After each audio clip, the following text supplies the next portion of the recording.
میرے دوستو، آدمی پڑھا لکھا ہو، مالدار ہو، سمجھدار ہو، ڈگری والا ہو، وفادار بھی ہو، سارا کچھ ہو، لیکن صرف اس کے کپڑے میلے کچیلے ہونا، تو اسے کہا جائے نا آ تھوڑی دیر کے لیے چلیں کہیں، کہتا یار میرے کپڑے ٹھیک نہیں۔ وہ بھائی کپڑے کوئی کہہ دے گا کہ یہ بندہ جاہل ہے، کپڑے نہیں بھی کبھی ٹھیک ہوتے۔ وہ کہتا جی میرے کپڑے ٹھیک نہیں۔ آپ جتنا مرضی زور لگائیں وہ نہیں جائے گا۔ اسی آدمی کو، بندہ پڑھا لکھا ہے، اس کے گھر میں ایم اے کی، پی ایچ ڈی کی، ایم فل کی ڈگری پڑی ہوئی ہے، مالدار بھی ہے، گھر بھی اچھا ہے، آپ کہیں جی 4 مہمان تیرے گھر آنے لگے، تو کہتا ٹھہر جا یار ذرا مجھے کپڑے بدل لینے دے، کپڑے بدل لینے۔ اور جب آپ نہا لیتے ہیں، صاف کپڑے پہن لیتے ہیں، کنگھی کر لیتے ہیں، خوشبو لگا لیتے ہیں، تو آپ اپنے آپ کو ذرا ہلکا ہلکا محسوس کرتے ہیں، کہتے نہیں میری طبیعت نکھر گئی ہے، ایسے جیسے کچھ چیز میرے اوپر سے اتر گئی۔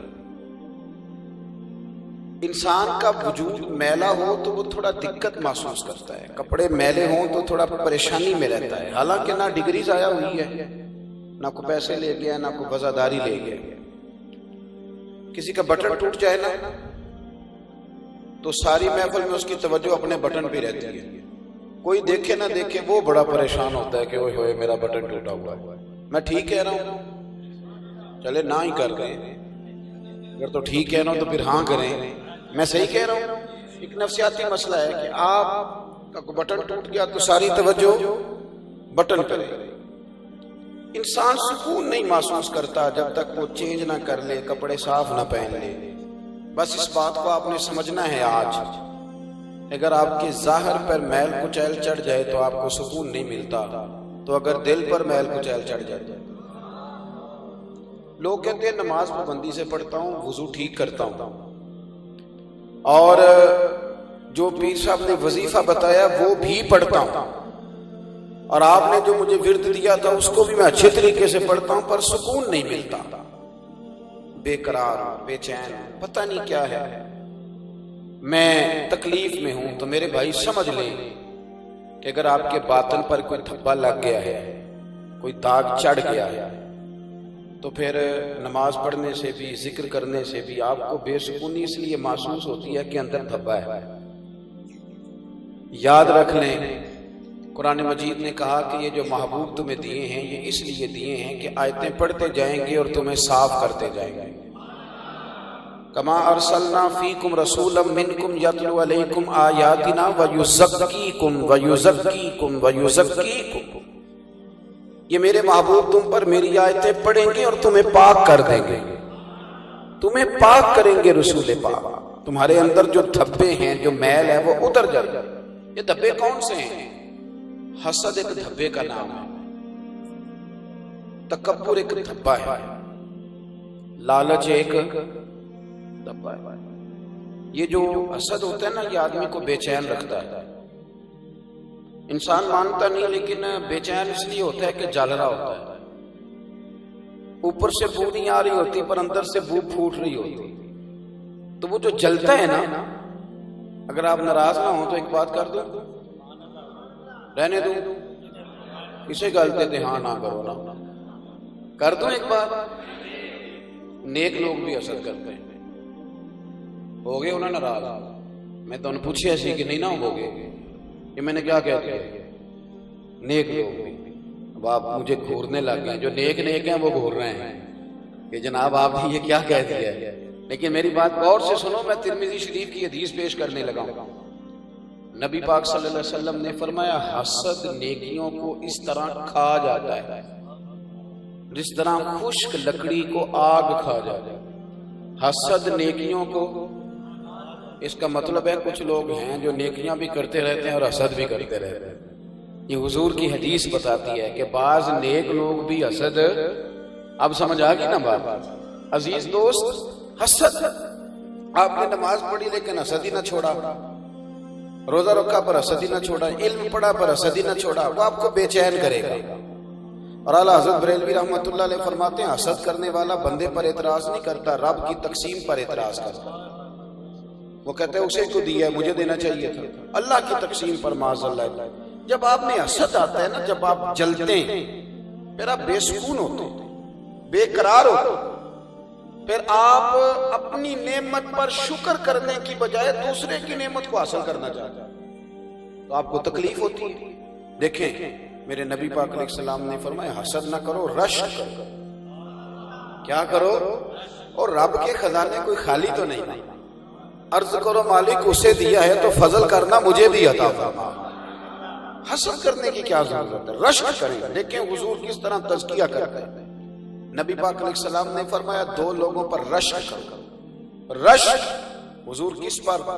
حضور فرمانے لگے ایک وہ جس کو اللہ نے مال دیا ہو، اور دوسرا مال اللہ نے دیا ہو تو وہ صبح شام اللہ کے راستے میں خرچ کرے، اور فرمایا دوسرا وہ شخص جسے اللہ نے قرآن کا علم دیا ہو، وہ صبح بھی قرآن کا درس دے اور شام بھی قرآن کا درس دے. رشک کا مزاج بنائیں، رشک کا. کہیں واہ واہ کیا بات. دیکھیں نا جب اللہ کسی کو نوازتا ہے تو اللہ ہمارا رب ہے نا، اس وقت ہمیں پتہ کیا کرنا چاہیے؟ بندہ نہیں دیکھنا چاہیے، رب کی عطا دیکھنی چاہیے. کہنا چاہیے کیا شان ہے میرے رب. دیکھو کل غریب تھا تو آج اللہ نے کتنے رنگ لگا دیے. کل اس کو کوئی جانتا نہیں تھا اور آج دیکھو رب کریم نے کتنا نواز دیا. رشک کریں. حضرت سیدنا عمر فاروق فرماتے ہیں میں نے ساری زندگی ابو بکر پر رشک کیا ہے. میں نے ساری زندگی ابو بکر پر کو نہیں سمجھ آئی آپ کو میری بات. حسد نہیں کیا. کیا کیا ہے؟ وہ رشک کرتے تھے، کہتے تھے ابو بکر تیری کیا بات. دوڑ ساری زندگی لگی رہی کہ میں نے ابو بکر سے نیکیوں میں آگے گزرنا، پر ان کا اختلاف نہیں ہوا. حضرت ابو بکر صدیق تو جاتے وقت اپنی جگہ پہ جانشینی حضرت عمر کو بنا کے گئے. وہ کہتے ہیں میری دوڑ لگی رہی کہ میں نے نیکیوں میں آگے گزرنا ہے. حضرت ابو بکر صدیق بڑے بیمار تھے، علیل تھے.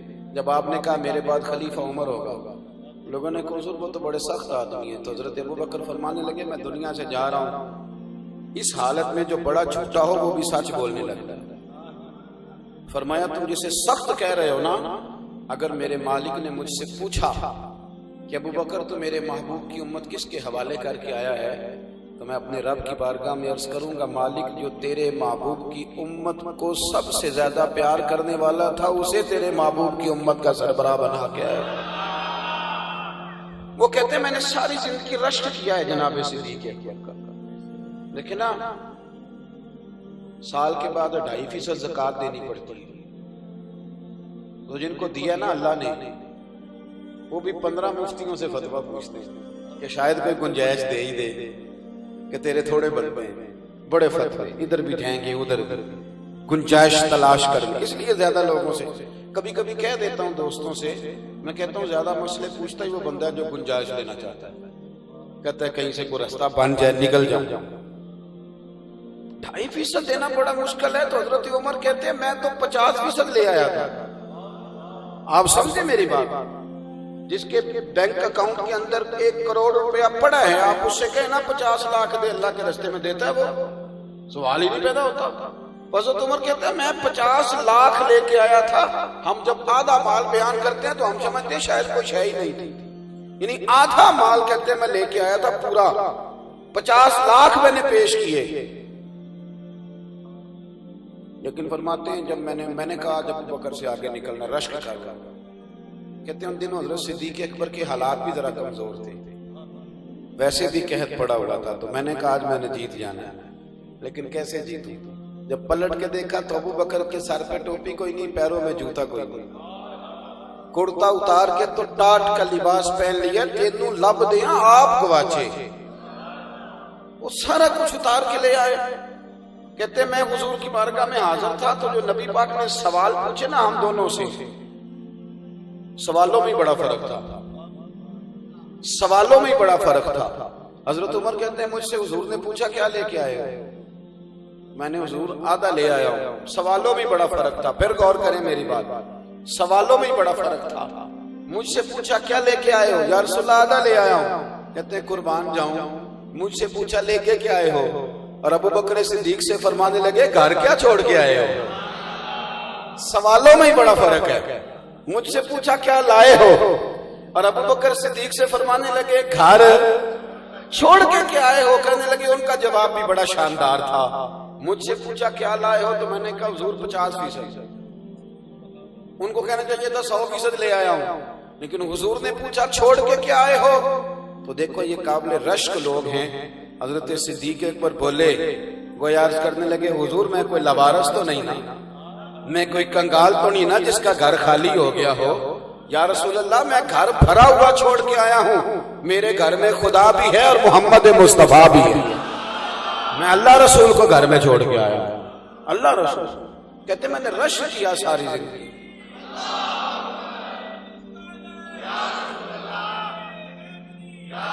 ہمارا مسئلہ یہ ہے، دیکھیں نا ہمارا مسئلہ یہ ہے کہ ہمارے اندر نا وہ چیز پیدا ہو جاتی ہے، اس کو کیوں ملا؟ سیدہ عائشہ صدیقہ کہتی ہے میں نے ساری زندگی سیدہ خدیجہ الکبریٰ پہ رشک کیا ہے، میں نے ساری زندگی کہا واہ خدیجہ تیری کیا بات، حضور اتنا چاہتے تھے، اتنا پیار کرتے تھے، اتنی باتیں بتاتے، میں رشک کرتی، رشک خدیجہ کیا بات۔ آپ فرماتی ہیں کہ نبی پاک صلی اللہ علیہ وسلم جب بھی سیدہ خدیجہ کا نام لیتے تھے نا تو حضور کی آنکھوں میں آنسو آ جاتے، تو میں سوچتی تھی وہ کتنی نصیبوں والی بیوی ہے، جس کا تذکرہ کرتے ہیں تو آنکھیں پرنم ہو جاتی۔ دیکھیں نا حضرت عائشہ صدیقہ سے کسی نے پوچھا کہ نبی پاک کو سب سے زیادہ پیار کس سے تھا، ذرا رشک دیکھنا، تو حضرت عائشہ فرمانے لگی یہ پوچھنے والی بات ہی کوئی نہیں، حضور سب سے زیادہ سیدہ فاطمہ الزہرا سے پیار کرتے تھے۔ تو حضرت عائشہ سے اس شخص نے کہا جی نہیں میں نے تو مردوں میں پوچھا تھا، تو آپ فرمانے لگے یہ بھی کوئی مشکل سوال نہیں، نبی پاک صلی اللہ علیہ وسلم مردوں میں سب سے زیادہ پیار فاطمہ کے شوہر علی سے کرتے تھے، بتا دیا۔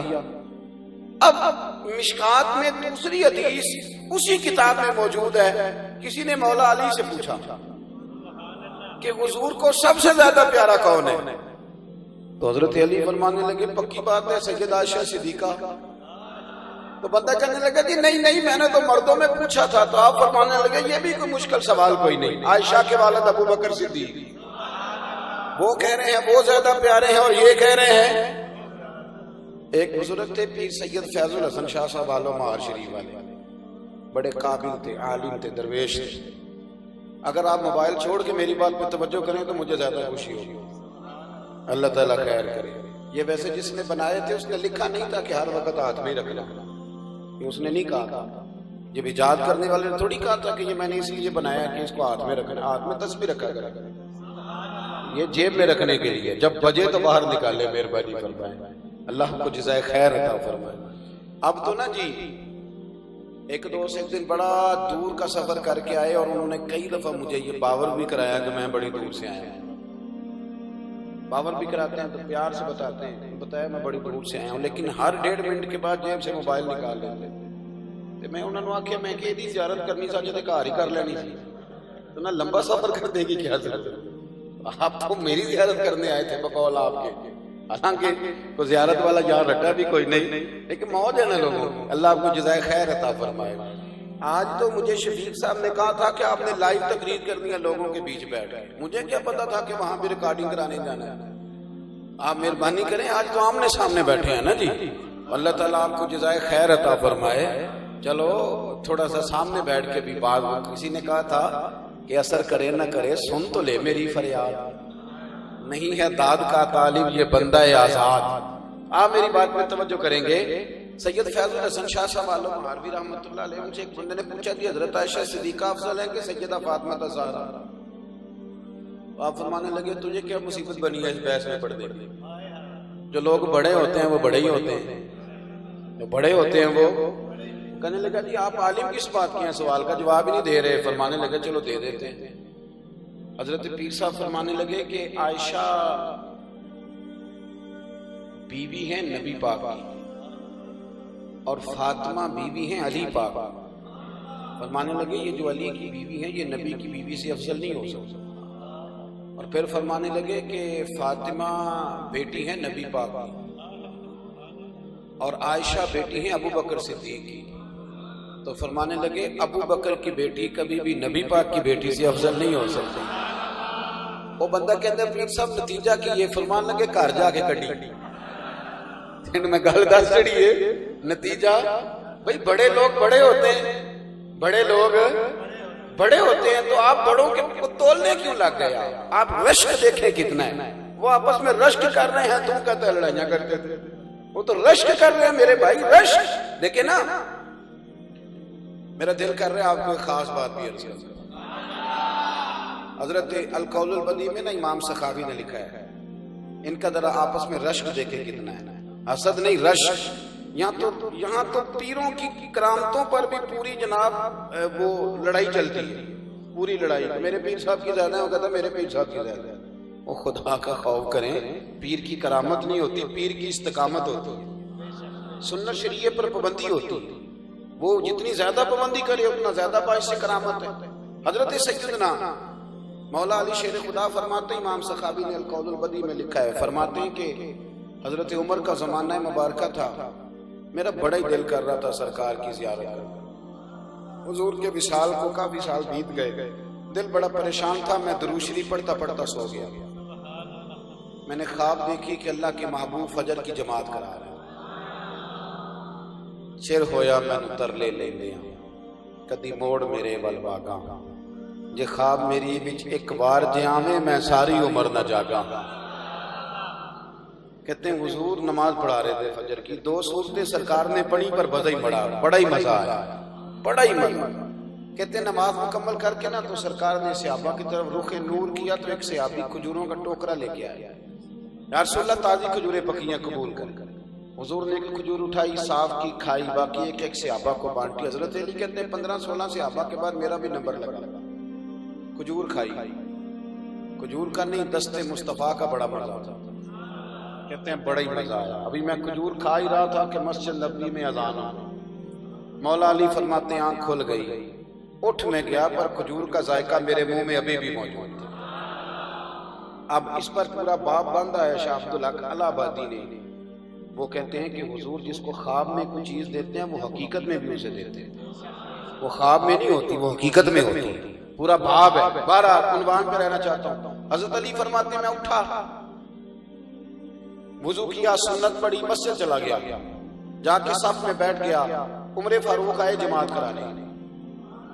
کہتے ہیں عمر نے نماز شروع کی تو مجھے جھٹکا تب لگا جب عمر نے بھی وہی سورت شروع کر دی جو خواب میں سرکار نے پہلی رکعت میں پڑھی، میں سمجھا اتفاق ہے، لیکن کہتے ہیں دوسرا جھٹکا جب لگا جب دوسری رکعت میں حضرت عمر نے وہ سورت پڑھی جو حضور نے خواب میں دوسری رکعت میں پڑھی۔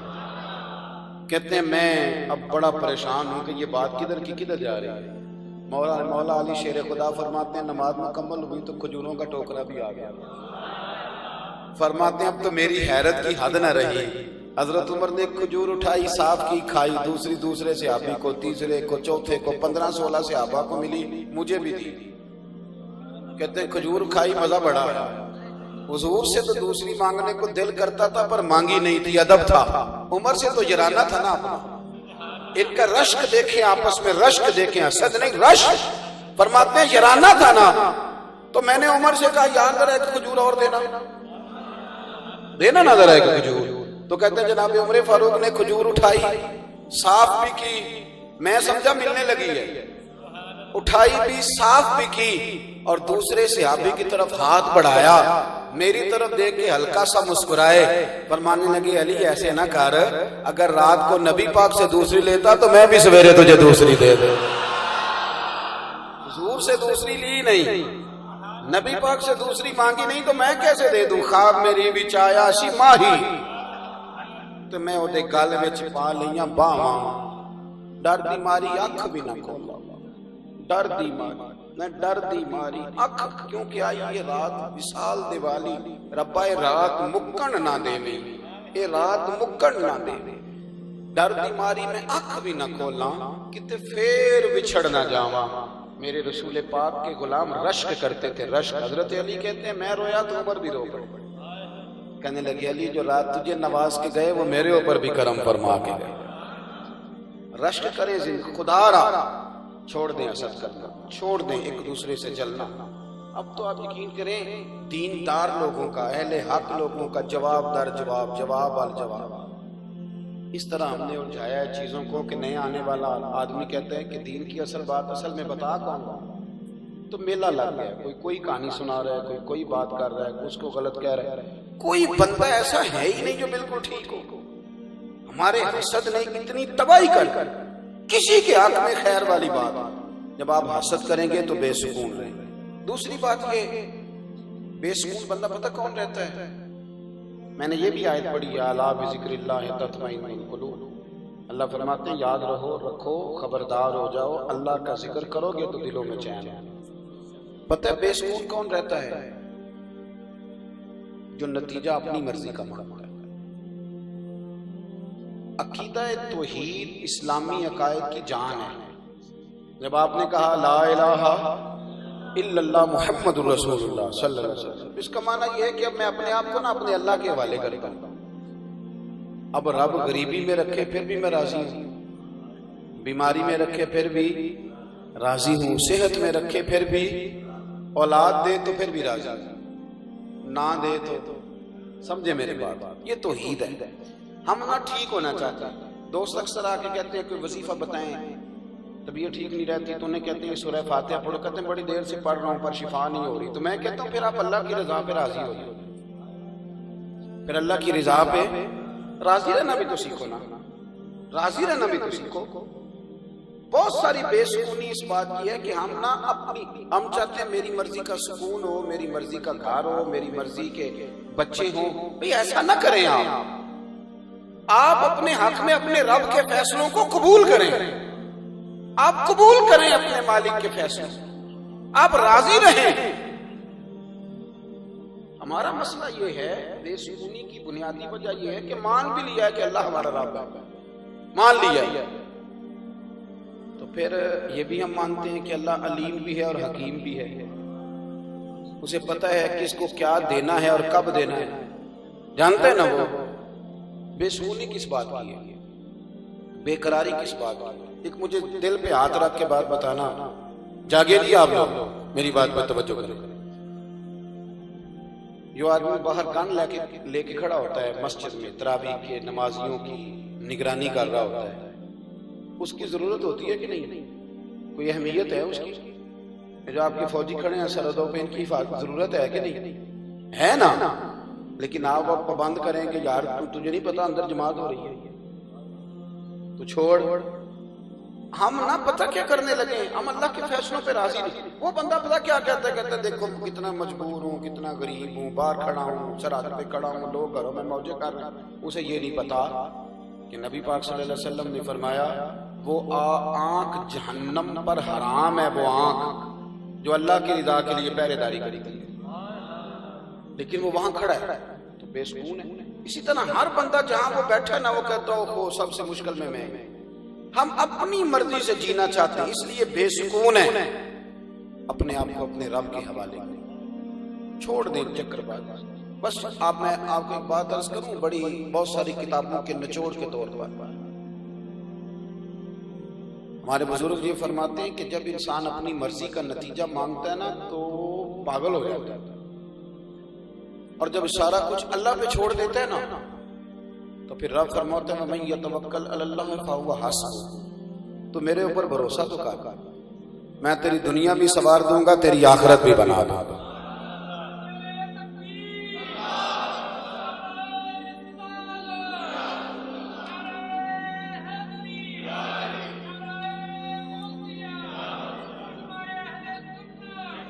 بخاری کی حدیث سنیں، حضرت انس بن مالک رضی اللہ تعالیٰ عنہ حدیث کے راوی ہیں، فرماتے ایک عورت حضور کی بارگاہ میں حاضر ہوئی، عرض کرنے لگی یا رسول اللہ صلی اللہ علیہ وسلم مجھے مرگی کا مرض ہے۔ جو مرگی کا مرض ہوتا ہے نا، یہ انسان کے دماغ پہ اثر کرتا ہے، اٹیک کرتا ہے، اور پھر انسان کا پورا وجود پھڑکنے لگتا ہے۔ مرگی کا مریض بیچارہ نہ کسی فنکشن میں جا سکتا ہے، نہ کسی تقریب میں جا سکتا ہے، کوئی پتہ نہیں کب دورہ ہو جائے گا، نہ ڈھنگ سے بیٹھ سکتا ہے، نہ کھا سکتا ہے، نہ سو سکتا ہے۔ اور پھر اگر مریض ہو عورت، تو عورتیں تو ویسے بیچاری پہلے ہی کم حوصلے والی ہوتی ہیں، عورت حاضر خدمت ہوئی، میری بات پہ غور کرنا ہے آپ۔ اس نے عرض کی یا رسول اللہ صلی اللہ علیہ وسلم مجھے مرگی کا مرض ہے۔ حضور بڑی دیر سے ہے، میں بڑی تکلیف میں ہوں۔ یا رسول اللہ میں اس طبیب کے پاس آئی ہوں جو کائنات میں سب سے بڑے طبیب ہیں، حضور میرے لیے دعا کر۔ یا رسول اللہ دعا کر دے اللہ مجھے شفا دے دے۔ حضور مسکرائے اور سرکار فرمانے لگے تو میرے ساتھ ایک سودا نہیں کر لیتی؟ اس نے کہا حضور وہ کیا؟ سرکار فرمانے لگے جا تجھے اجازت ہے، کوئی پابندی نہیں، اگر تو کہتی ہے تو میں تیرے لیے دعا کرتا ہوں، رب تجھے ابھی شفا عطا کر دے گا، اپنا فضل کرے گا۔ اور فرمایا اگر تو کرے نا صبر، مرگی کے ساتھ ہی گزارا کرے تو میں تیرے ساتھ وعدہ کرتا ہوں اللہ حساب نہیں لے گا، بغیر حساب کتاب جنت عطا کرے گا۔ میرا خیال ہے میرے پیر صاحب، آپ کے پیر صاحب کہے نا کہ آپ یہ سودا کرنے شفا چاہیے کہ جنت، نہ کہ حضرت کسی شفا دی دعا کرو، جنت بھی اللہ دے گا۔ یہی ہے نا جواب ہمارا، صحیح کہہ رہا ہوں؟ آپ یہ والی دعا کریں نا جی، آگے بھی دیکھی جائے گی۔ لیکن یہ اطمینان قلبی اور چیز کا نام، تزکیہ نفس اور ہے۔ نبی پاک صلی اللہ تعالی علیہ وسلم نے فرمایا سودا کر لے، شفا چاہیے کہ جنت؟ حضرت انس بن مالک کہتے اس نے 1 منٹ بھی نہیں پورا لگایا سوچنے پہ، فوراً بول اٹھی، کہنے لگی سونیا تھوڑی سی تو زندگی ہے، میں مرگی سمیت ہی گزارا کر لوں گی، آپ میرے ساتھ وعدہ فرمائیں اللہ مجھے بغیر حساب کتاب جنت عطا کر۔ یہ ہے اطمینان، یہ ہے قرار۔ ہمارا یہ مسئلہ ہے کہ ہم سکھ ڈھونڈنے آئے ہیں دنیا میں، ہم رب رسول کے وعدوں پر معاذ اللہ یقین نہیں کرتے، کمزوری دکھاتے۔ حضور نے فرمایا، اس نے کہا جی میں مرگی سمیت تھوڑا سا تو وقت ہے، سرکار فرمانے لگے جا تیرے ساتھ وعدہ ہو گیا، رب حساب نہیں لے گا تجھے بغیر حساب کتاب جنت۔ عرض کرنے لگی حضور پھر دعا کر دیں، جب مجھے مرگی ہوتی ہے نا تو میرے کپڑے ذرا ہٹ جاتے ہیں، دعا کریں کہ میری ستر قائم رہے۔ حضور نے دعا کر دی، صحابہ کہتے ہیں جتنی مرضی تکلیف ہوتی تھی کپڑے وجود کے ساتھ جمے رہتے تھے۔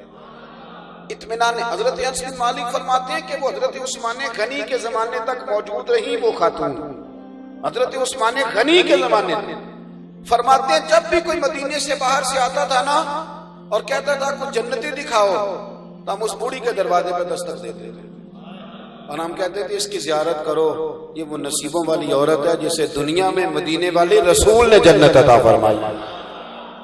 تھوڑا سا اطمینان اپنی زندگی میں لائیں، تھوڑا سا اطمینان۔ حضرت ایوب علیہ السلام بیمار ہو گئے تھے، بڑے بیمار ہو گئے تھے، پورے وجود میں تکلیف رہتے تھے، بیٹے انتقال کر گئے تھے، کھیت کھلیان سارے ایک ہی وقت میں، پہلے بڑا کچھ تھا پھر ہر چیز چلی گئی، مالک لے گیا۔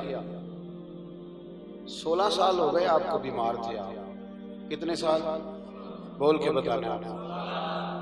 آپ کی اہلیہ کہنے لگی آپ اللہ کے نبی ہیں دعائی کر لیں، تو آپ فرمانے لگے تندرستی کتنی دیر رہی، دولت کتنی دیر رہی، مال کتنی دیر رہا؟ کہنے لگی 60 سال۔ تو آپ فرمانے لگے بیماری کو کتنے ہوئے؟ کہنے لگی 16 سال۔ آپ فرمانے لگے ذرا یہ بیماری کو بھی 60 ہو لینے دے، برابر ہو لینے دے، پھر دعا بھی کر لیں گے، اس کو بھی تو ہو لینے دے نا۔ ہمارا مسئلہ یہ ہے کہ ساری زندگی سوکھ رہتے ہیں، لیکن وہ جا کے 60 سال کی عمر میں بھی گھٹنے میں درد شروع ہوتی ہے تو کہتے ہیں لے گیا میں نے بول ڈالا۔ مہربانی فرمائیں اتنی جلدی آپ اتنی جلدی تھوڑا رکے تو صحیح نا، مالک ہے، اور جب کوئی تکلیف دیتا ہے تو درجے بھی بڑے ہی بلند کرتا ہے، بڑا نوازتا ہے۔ آپ نے جب یہ کہا نا کہ 60 سال ہوں گے تو دعا کریں گے تو اللہ پاک نے اسی وقت شفا دے دی، دولت بھی آ گئی، اللہ نے اولاد بھی دے دی۔ ایک دن گھر میں بیٹھے بیٹھے اہلیہ آپ سے پوچھنے لگی کہ ایوب دکھ اچھے تھے کہ سکھ؟ اب تو آسانی آ گئی، آپ نے پہلے سکھ دیکھے پھر دکھ دیکھے پھر سکھ دیکھے، اچھا کیا تھا؟ تو آپ فرمانے لگے سارے دن ہی اللہ کے، پر اگر تو مجھ سے پوچھے نا تو دکھ ہی اچھے تھے، وہ اچھے تھے۔ کہا وہ کس طرح؟ آپ فرمانے لگے جب بیمار تھا نا تو 24 گھنٹے میں ایک بار میرا رب میرا حال پوچھا کرتا تھا، ایوب تیرا کیا حال ہے؟ فرماتے ہیں 12 گھنٹے مزے میں گزر جاتے تھے کہ مالک نے حال پوچھا، اور اگلے 12 گھنٹے میں انتظار کرتا تھا وہ دوبارہ کب پوچھے گا۔ میں نے سنا ہے وہ بن سنور کر میری عیادت کو آ رہے ہیں، اب سوچتا ہوں کہ کیا بنے گا، وہ آ رہے ہیں میں جا رہا ہوں۔ ایک شوق ہے، شوق دیدار، فرماتے ہیں وہ 12 گھنٹے میں منتظر رہتا تھا دوبارہ کب پوچھے گا. کہنے لگے شفا تو ہو گئی، مال تو آ گیا، اولاد تو آ گئی، پر اب وہ میرا حال تو نہیں نہ پوچھتا. وہ میرا حال تو نہ بچا بچا کے تو رکھ اسے، تیرا آئینہ ہے وہ آئینہ، شکستہ ہو تو عزیز تر ہے نگاہ آئینہ ساز میں. ایک تیسری بات بھی عرض کرنی ہے، تھک تو نہیں گیا آپ لوگ؟ بس جلدی، میں اتنی لمبی تقریر نہیں کرتا، کو پتہ ہے آدھے گھنٹے کا ہی قائل ہوں، تو بس آدھے گھنٹے کے قریب، بلکہ تھوڑا سا شاید زیادہ ہو گیا مجھے بات کرتے ہوئے، تو تھوڑی دیر ہی اور بات کروں گا. اللہ آپ کو جزائے خیر عطا فرمائے. ایک آپ کو اور بات بتانی ہے سکون حاصل کرنے کے لیے.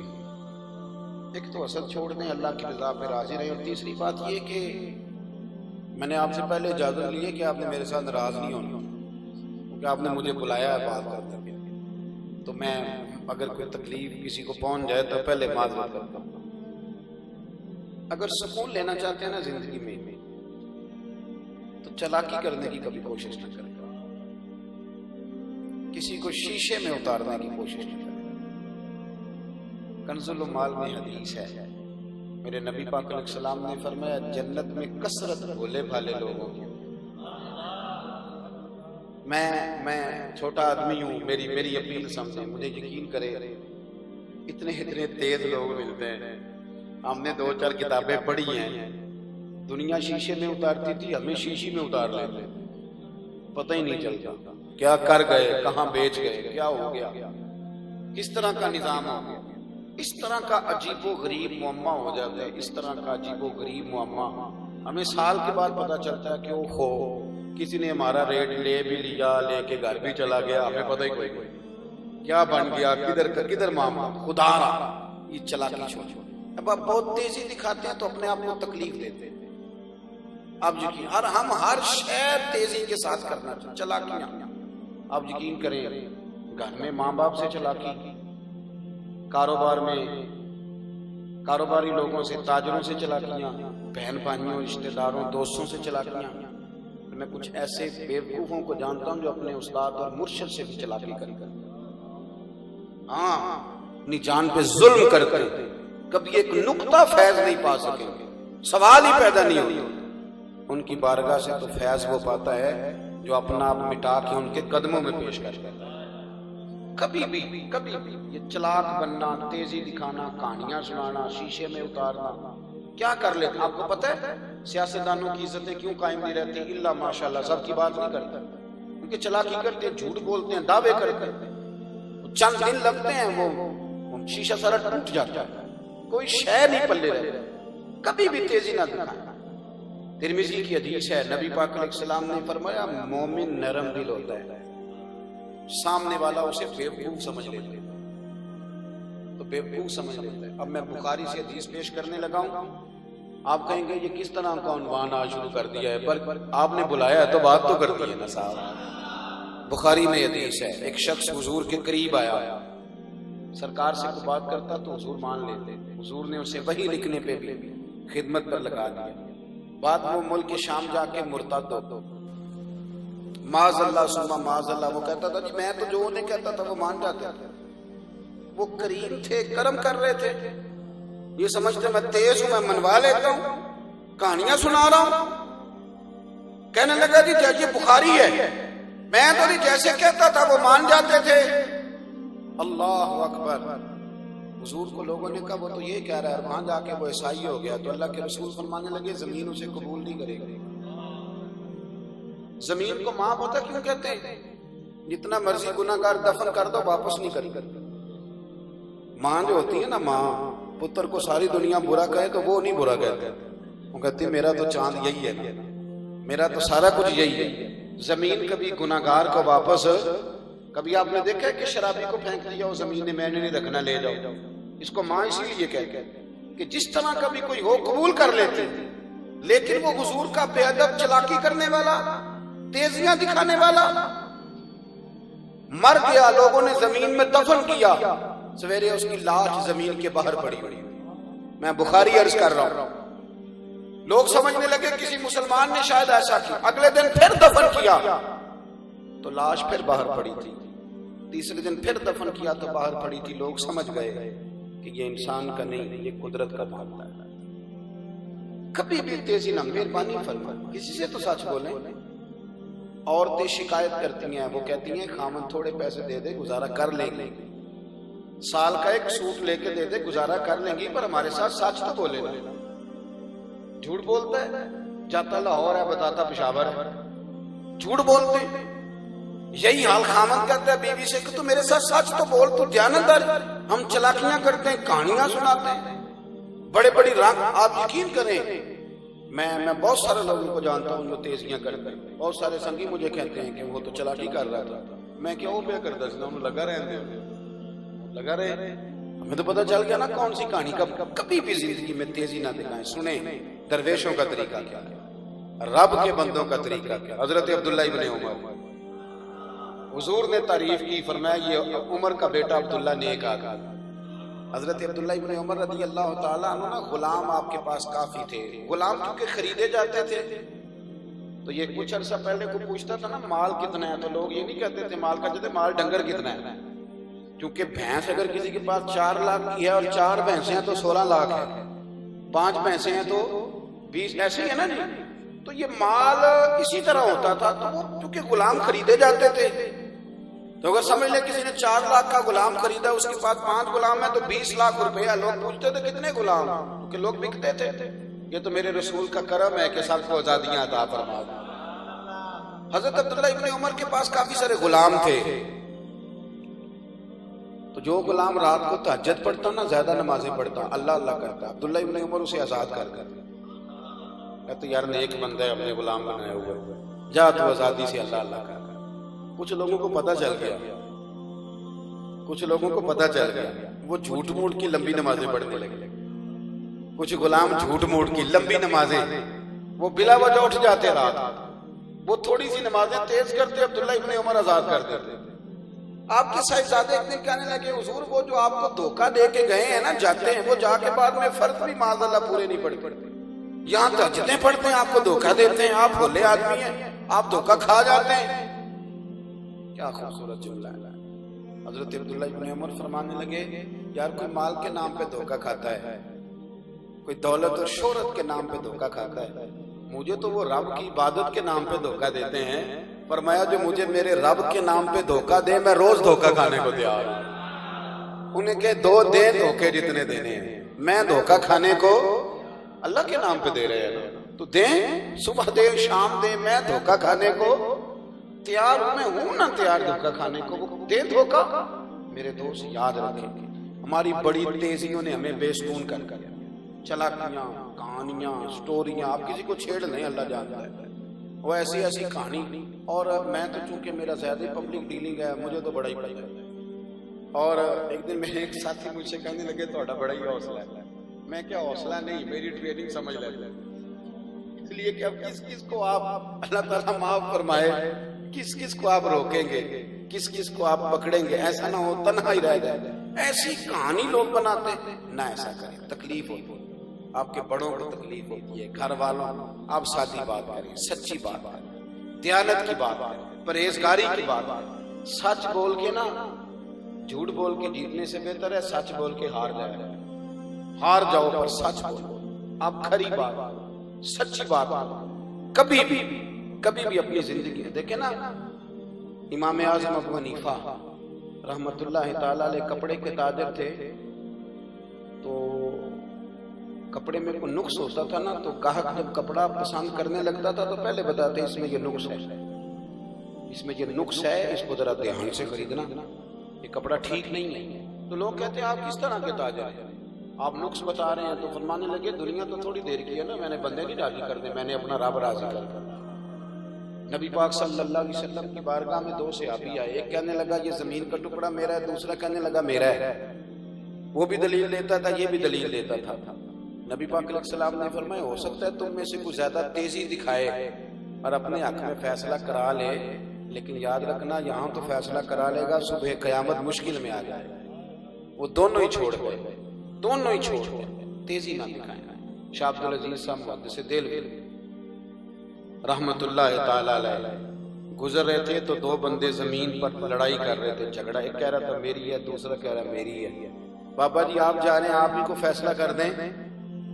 تو شاہ عبد العزیز صاحب محدث دہلوی فرمانے لگے زمین سے نہ پوچھ لیں کس کی ہے. ہم نے کہا جناب پوچھ لیں. تو آپ نے زمین پہ اپنی ہاتھ میں چھڑی تھی زور سے ماری، فرمانے لگے تو خود کیوں نہیں بتاتی تو کس کی ہے، اس کی ہے کہ اس کی ہے؟ تو زمین بول کے کہنے لگی حضور دونوں ہی جھوٹ بول رہے ہیں، میں ان دونوں کی نہیں ہوں، یہ دونوں ہی میرے ہیں. تھوڑا وقت رہ گیا میرے اندر ہی آنے والے ہیں. مٹی دیں تے مٹی رہنا، مٹی دیں تے مٹی دیں تے چلاکی کر کے سونے کا تو نہیں نہ بن جانا، جو ہے نا وہی رہنا ہے نا. میاں صاحب کہنے لگے مٹی دیں تے مٹی رہنا ہی، مٹی دیں تے مٹی رہنا ہی. ایویں کادی بلے بلے، اج مٹی دے اوتے بندے آتے کل مٹی دے تھلے. کون سا رٹا، کون سا جھگڑا؟ مہربانی کریں. 3 باتیں عرض کی ہیں. اگر سکون چاہتے ہیں، ایک تو حسد ہوگا اس کی نہ چھوڑ دیں. دوسرا میرے عزیز مہربانی فرمائیں، اللہ تبارک و تعالیٰ کی بارگاہ سے ڈریں اور کوشش فرمائیں رب کی رضا پہ راضی رہیں. اور تیسری گزارش آپ کی خدمت میں یہ عرض کی ہے، مہربانی کریں سادی بات کریں، سچی بات کریں، کوئی تیزی نہ دکھائیں، کوئی چالاکی نہ کریں، کوئی کسی قسم کی کوئی سٹوری اپنی زندگی میں نہ چھیڑیں. آپ یقین کریں رب رسول اس بندے سے بڑا ہی پیار کرتے ہیں جو سچ بولتا ہے، جو خاموش رہتا ہے. حضور نے فرمایا جو چپ کر گیا وہ تو نجات پاتا. اس لیے اپنی زندگی میں یہ خوبصورتیاں لائیں، پھر دیکھیں رب کریم کتنا نوازتا ہے. دعا کرتا ہوں جو میں کہہ سکا میرا اللہ قبول فرما.